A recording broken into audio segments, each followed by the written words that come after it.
What if I told you that everything you think you know about the US military aid to Israel is actually wrong? That the billions that we get every year isn't gifts, and that the country actually benefiting most from this deal isn't Israel. It's America. And now, this week, a leaked report is claiming that Israel wants a 20-year aid deal, and it's sent Washington and Jerusalem and all of Israel into chaos. Obviously, Netanyahu suddenly jumps in and tells us that it's all completely not true, and that this whole story is way, way deeper than just a leaked headline. You see, all of the aid is about power, dependency, leverage, and Israel might finally be preparing to walk away from this agreement that has defined our military reality for decades. It's not as it seems. This is the Meira K show on JNS TV. Let's break it down. So first off, what's actually going on? We all know that Israel receives military aid from the US, but there are many, many, many significant things about this that most people are unaware of. And why are we talking about it now? Well, this week Axios, which is a news site, reports that Israel is looking to extend our military aid deal with the US to a 20-year agreement. We will get into the details of what exactly this deal involves, but before that, we need to talk about what this current agreement is.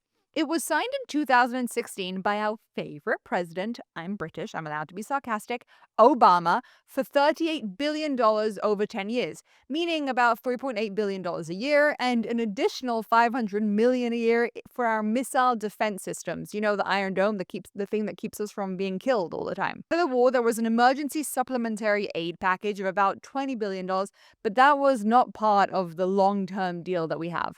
Obviously, it was all approved by the Congress and the US, but it's separate. Now, there's a big misconception that this means Israel is just given gifts of billions of dollars of taxpayer money from America. And this is very, very, very, very far from reality. The funds that we receive are actually what they call FMF, and that is for the Foreign Military Financing Program, which is administered by the Pentagon and allocates funds to foreign governments. However, wait for it, these funds need to be used to purchase American-made arms, meaning the money must be poured back into the American economy. Think of it more as a voucher to be spent in America. This benefits the United States in many ways, but mainly, only friendly countries receive this from America, making it very worthwhile for countries to stay on good terms with them. Sound familiar, like Israel? Yes, i.e., it's political leverage. It also protects American jobs and strengthens the economy, and, of course, it lowers competition because people are more likely to spend free money in the country than to build up their own resources, which will cost them a lot more. But even more interestingly and significantly than those reasons, this is the one that I find the most intriguing, and it's the one least thought about. This allows the US to maintain a massive defense production base. Okay, they can produce so many arms because they're exporting them, which means that in a time of crisis, America has all of the resources in place to manufacture the arms they would need on a very large scale, something that has hindered many, many countries. If Israel now suddenly needed to produce everything out of thin air, it wouldn't be able to. America understands this, and simply put, this strategy funds the upkeep of huge arms manufacturing. To add to this, they would also be able to pull away from who they give to, giving them an upper hand in a time of war. America's military strategy is sophisticated and highly intelligent. It is thought out and maximized for the US's benefit, something that most naive Americans just don't understand. The US specializes in aid and operation and giving, however, only when it benefits them directly. Right now, we are seeing this phenomena in the US of America only, a belief system that thinks that any act of America supporting its allies is directly taking from the Americans. And this couldn't be further from the truth. The US positions itself in a way that it gives so that it can demand and receive tenfold back. They create dependency and leverage that they can use when they need to move things in a certain direction. And there is no stronger example of this than Israel. If you look around, the sentiment is that Israel controls America and that the taxpayer money of hardworking Americans goes to funding Israel, that basically we steal from them and give nothing back. Obviously, this is not the true story. The reality is that this agreement is actually much more advantageous to America than it is to Israel. But we will get to that. I want to be very clear. I actually don't think that this is negative on America's behalf. I think this is the correct strategy for them to use, but it's a strategy. It's not stupidity. And that's the big mistake that people make. So why do they believe we just take and take and take? Well, that's the media's doing. How many times have you seen military aid reported? Israel receives billions in funding. And how many times have you seen that it's actually FMF, that it needs to be spent in the US? Well, I've read hundreds of articles on the topic, and I can say that it's only in the last few days that I've started to see it mentioned, especially on more pro Israel accounts, as maybe they're all suddenly realizing their responsibility to the country and are trying to tell the truth and the full story of what's going on to kind of back out of these lies that we just take from America. I also want to add something. Eagle eyed people who really understand this topic may have noticed something different and interesting about our FMF deal with America, that Israel's deal with them has one exception that's unique amongst other countries. Not all of the FMF needs to be spent in the US. Why? Well, because of Israel's complicated military situation, it was understood that we couldn't be 1,000% dependent on them. What if our relations deteriorate, or the US doesn't produce enough of what we need at a time of war? We needed a clause to ensure Israel's safety, and that's what we demanded when we negotiated this deal. And so, if that's the case, it's just good for Israel. Why would America agree to it? Well, because it's a clause that America benefits from too. America needs a strong Israel. It's crucial for America's safety and for the entire Middle East that their best friend and their only democratic country in the area that they are allied with in a proper way stays strong and protected. And as we said above, they want us to sign this deal. They need it from us. And so they agreed to this clause. That's how beneficial this deal is to them. By the way, just FYI, this FMF part, the part where we don't have to spend all of the money in America, it's set to phase out with this deal. And just FYI, according to Bibi Netanyahu, at least 80% of it is spent in the US. The other 20 goes to Israeli arm manufacturers and Germany, who now have said they won't send arms that would go to the war in Gaza, so we might phase that out as well. By the way, the investment in Israel that we make with this money helps America as well. We have niche intelligence and aid abilities that the US uses. FYI, we also spend our own money inside of the US with private military companies outside of the FMF deal. We spend a lot and boost America's economy, specifically the military economy, tremendously. This system is a way of ensuring that the military economy is not just boosted, but that Israel also doesn't go elsewhere, or, even worse, become a proper competitor. This is intentional.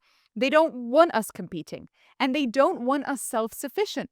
Right now, Israel exports 2.1 of the world's military equipment, and think about how insane that number is in comparison to how small we are. We also have 3 companies that are on the top 100 world arms producing list: Rafale, Elbit, and IAI. Our exports bring us revenue of billions a year, and interestingly enough, India is actually our number 1 buyer. The US and Europe are in a close second. That's what we've been able to do with basically most of our funding going to spending money in America. Imagine if we put our minds to really growing it from our economic perspective. Our knowledge, the fact that our tech and everybody here, almost everyone, has graduated from the IDF, makes us a basically potentially superpower in military equipment development. That's something that the US understands and actually isn't particularly interested in. And that's why the money that we receive, my friends, is money that comes very much with golden handcuffs. Something, thankfully, that more and more Israelis are starting to understand. Because in 2028, our existing MOU expires. And yes, we're going hard today on the shortcuts. What's an MOU? A Memorandum of Understanding, and it's used instead of a contract. This is because in the US, Congress needs to vote on the amount of aid sent every year because of the budget, etc. So whilst an MOU is not legally binding, it's politically binding, which works for both parties. It guarantees the political commitment, but without the rigidity of a legal contract. It allows for amounts to be changed in times of emergency, let's say during a war, but it is seen as a political contract and it is non-negotiable, basically 100%. This, FYI, is the third agreement we have signed. The first one being in 1998, which was worth $21.3 billion, and then in 2008, worth $32 billion. Of course, our financial aid relationship with them started way before that, already in the 1970s, due to the Yom Kippur War. What many people don't realize is that actually for years, a huge amount of this financial aid that we received was not military, it was economic, just to keep the country afloat. In 2009, we drastically cut our economic dependencies on the US. Yes, that coincides directly with Netanyahu becoming prime minister and working on making our country a little less socialist. And the majority of the aid was then funneled into our military. We cut out the economic aid, and the same way, potentially, we could cut out the military aid. On the back of this deal soon expiring, conversations about the aid grow here from day to day, not just because Americans are becoming so against it and using it as a reason to hate us, but because Israelis over the war started to realize that maybe there's a price we pay for this aid, and maybe it's actually not that worthwhile. And so back to the story that Axios broke, claiming that this new MOU being discussed would have two significant changes. The first, it would be a 20-year agreement. That's terrible. The second, some of the money would be designated for joint US-Israeli research and development, rather than direct military aid. That could be in the fields of defense tech, defense-related AI, and the Golden Dome missile defense project. Why are these two things significant? Well, it seems that Israel is suddenly paying very close attention to the changes in the wind of the MAGA movement. Let's do the math. A 10-year agreement would mean potentially 2 terms of J.D. Vance and then some unknown. It would be during that time that a new president is being elected that a new agreement would need to be signed, which would make it a political campaign hot topic. If, and I say if carefully, the direction that we are seeing now, this massively anti-foreign aid sentiment continues, Israel would in theory want a deal locked in that can survive those winds of changes. And 20 years is a pretty long time. And as for the research, again, they're looking at what the US people are saying and they want to make it sound more appealing to them. That no, they're not funding bombs to be dropped on Gaza, but Israel would actually be helping their intelligence and defense. Once again, showing a lacking and embarrassing misunderstanding of the anti-Israel sentiments that are growing. But that's for another episode. So back to this agreement. Why am I even talking about it? Seeing as within a few minutes of it being publicized, Netanyahu immediately claimed that it's fake and that Israel is actually looking to remove its dependency on the US militarily, which is wonderful news, telling Erin Morlan on her rather peculiarly perfectly timed interview, I have a meeting about this in just a few hours. I'm not going to lie. I don't think that interview and the leak were a complete coincidence. If I had to bet, this response was very much intentional by Bibi for a few reasons. First, he wants to show Israelis that he's taking the Israel first sentiment very seriously. The left is an entirely different story, but here, the right, Bibi's voter base, has been calling for lessening our dependency on the US throughout the war. The elections are coming up here in Israel. He knows that a lot of people might be feeling very grateful and appreciative for his wins, but also that maybe it's time for a change. This is the kind of change most of us know that very few politicians can do. Bibi is by far the most qualified of our current options to lead such a delicate matter with the US, and so in many ways this is the beginning of his campaign promises. I know the dependency is wrong, so I will change it in the next few years, because I'm the only one who really can do that without burning the bridges with the US. But to do that, I need to be in power. Also, secondly, it sets the tone. A fake report is something that Bibi has every right to denounce, but he has now set the stage for America to prepare for Israel to back out of our agreement. Remember, every public statement is significantly thought through before. It also proves once again how the media is always lying, a sentiment that Bibi pushes tremendously because it works to his advantage. And number 4, if he's actually behind this 20-year deal, he needs leverage to pull it off. Because, again, he's noticing what's going on in America. To do that, he needs to show that Israel isn't desperate for this, but actually the opposite. If the US wants us dependent on them, they're going to need to fight a little harder and come towards us in this agreement. Now, I appreciate that may have sounded like I was speaking negatively about Bibi, and I don't mean that at all. I think this is a genius strategic move. It sets the ground in many ways for us to be able to start pulling away. And the reason he's talking to his voter base? Well, because I hope he knows that we are actually correct. This dependency has caused us a lot of issues, but we'll get to that in a second. You see, Trump is under a lot of pressure from his MAGA base to move away from funding foreign governments. I personally think the hate of Israel is less than the media thinks. I think the right, even the really anti Semitic part, has a stronger hatred of Islam and actually, in some ways, appreciates Israel's strength in fighting them. But they do not like foreign intervention. They do not like feeling like they are being controlled or that their money is not being invested back in them. The funny thing is that this may be the first time that me and the Nazi MAGA base of America only agree. Well, that might be a bit of a stretch, but like in theory, they think America shouldn't be giving any aid. And that is actually wrong. I think Israel shouldn't be dependent on aid. And that is entirely right. And what do I mean by that? Well, we've discussed the amounts and the technicalities of the deal, but we haven't spoken about the significance of this. Why does America want us so dependent on them? You see, no money or voucher comes without a price, and the price we pay is their control over us. Remember how just a few months ago, even though it feels like an eternity, the Biden administration, despite having this agreement, dragged their feet and put us in seriously threatened position by not providing us the arms we needed, postponing and postponing shipments, which in turn hindered our wartime efforts, and the things that they demanded of us, the crazy aid to Gaza, amongst others, during the war. We spent so much time trying to smooth things over diplomatically with them, time that should have been spent with us focusing on the fight. This was the first alarm bell that people in Israel started to notice. One second, why do we have to listen to Biden on what's right for us as a country? And why are we so unbelievably dependent on them to be able to fight? Up until this point, most Israelis had felt gratitude that America was willing to come in and save us. But suddenly they realized that these gifts came with strings attached. And now, with Trump, at his behest, we stopped the fighting with Iran before the taking out of Khamenei, of the Republic truly being destroyed, leading us now to an inevitable Iran 2.0.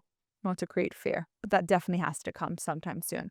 And now with the ceasefire and the potential peace deals. Israel cannot do what Israel wants alone. We must do what the US wants from us. Sovereignty over Judea and Samaria, not on their watch. The irony of Americans thinking we control them when the reality on the ground is actually the complete opposite. We are stuck at their beck and call. Right now, even with the most supportive administration of all time, it's proving that sometimes it has bad side effects for Israel. And what would happen with an anti-Israel administration? I don't actually blame Trump. I think he is right. He does what is right for America because he is their president, but that is not the same as what is right for us. And that's not to say that we lack gratitude for what we have done together. Our gratitude is immense, but it's also short-sighted. This relationship is one of the most amazing relationships of all time between two countries. Israel and America are allies like almost no other, and the things that we can do together are wonderful. But sometimes the cost of that is just a little bit too much, and the relationship is very uneven. Keep in mind, we're a tiny country, and we very much need the support and the relationship with America. That's something that nobody should negate under any circumstances. But do we need this continued dependency? Do we need to be that little kid begging for help from its master? Or rather, should this relationship equal itself out a little bit? Let's take the 200 terrorists hiding in the tunnel that Israel wants to eliminate because they're Hamas terrorists. The reason we haven't, in part, is due to American pressure to keep the ceasefire going. They can only make that demand of us because they know we can't afford to piss them off. If October 7th taught us something, is that we have to be at least a lot more self-sufficient than we are now. The countries of the world hate us and will happily condemn our every move. God is on our side and Trump came into power, but what if Kamala had come in place? The hostages coming home would have been a dream long forgotten, not to mention the Iran nuclear threat, the Houthis, and everything else we've had to deal with. Our friendship with them is so important, but our dependency on them is nothing short of very, very, very dangerous and wrong. And it must stop. Not just because of the dangers, but because there's also potential benefits to this relationship shifting. Israel is fully capable of becoming a military production superpower, a serious competitor in the world, and yes, also to the US. Our economy would thrive. Think of the economic growth, the upper hand we would have on countries that need us for their military. In the same way that the US has managed to apply pressure to Israel, do you not think we could do the same to people who have become a threat to us? No more licking our wounds when they recognize Palestine. Countries that work with us just wouldn't dare.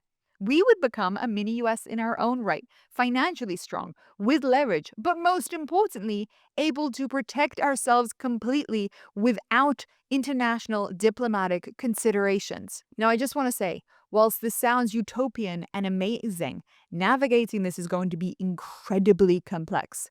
The time it would take us to build what we need is years away, and there is no commitment that the US will then help us defend ourselves in the meantime. If there is someone who can do it, it's Netanyahu. But there's a reason it wasn't done before. It's risky, really risky. I mean, here's an example of a risk that most people probably haven't even thought of. Have you heard of QME? I told you we're going hard on the abbreviations. Qualitative Military Edge.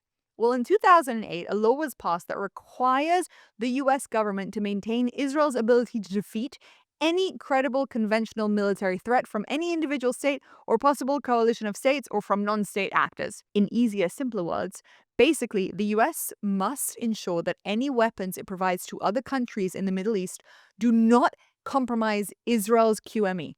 We, Israel, must be able to have the upper hand militarily. We, therefore, are the first to receive their most sophisticated equipment, and in some cases, if they sell countries near us equipment, they will supplement us so that we have the military edge, the ability to defend ourselves against whatever was given to them. Would that change? Would countries that don't like us suddenly gain an upper hand on us? We know the US has military deals with many, many Arab countries in the Middle East. I mean, Saudi Arabia exceeds Israel by miles.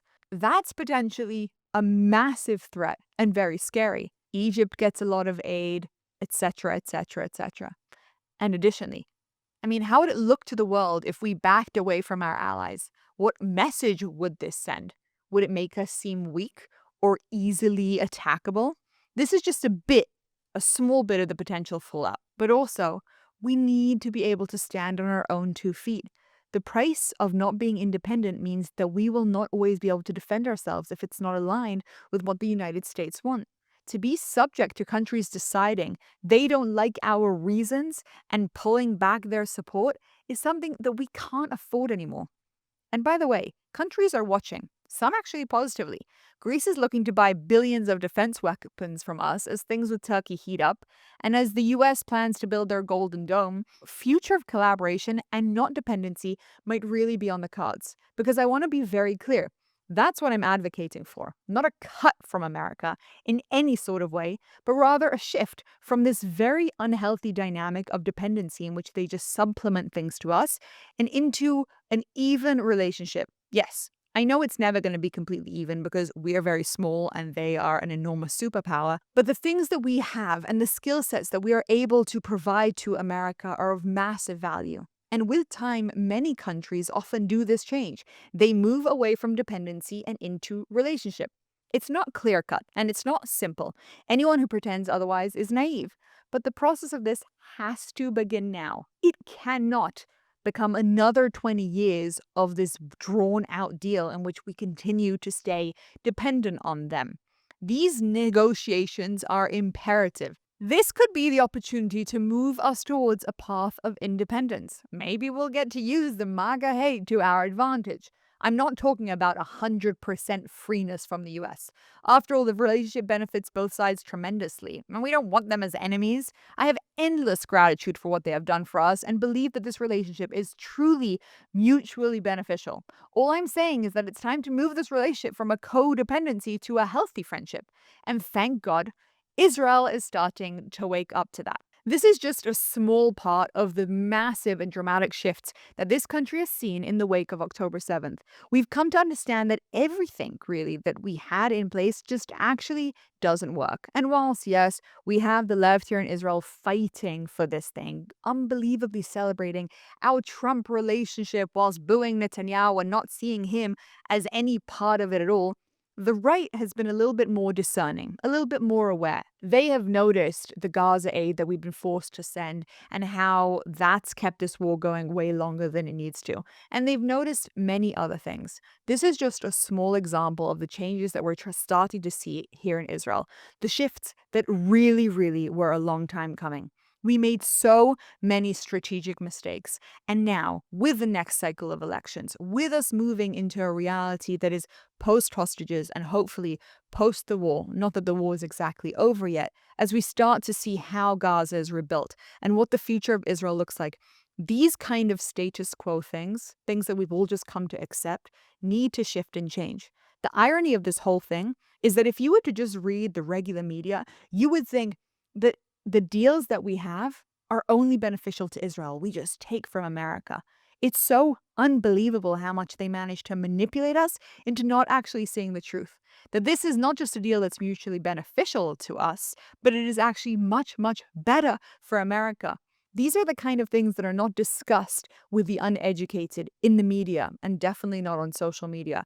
And it is upon us to look at every topic that we've gotten used to and to start to dive a little bit deeper, to understand the behind the scenes, the context, what's really going on. Because if we don't do that, we make bad decisions. From the outside, it might seem like a 20-year military agreement sets us up for life. But what it actually does is it enables a continued dependency and a reality in which Israel can't build the economic infrastructure that it deserves to have or the security defense system that should be only ours so that we can always be protected in the future. This is the kind of education that we try and bring you on these episodes every single week. And I ask of you, all that you do as return is that you don't take headlines for granted. Do a little bit more of the work. Do that deep dive because it only benefits all of us. It allows you to vote better, to make better decisions, and actually to see the truth as it is. I'm Meira, and I will see you next time.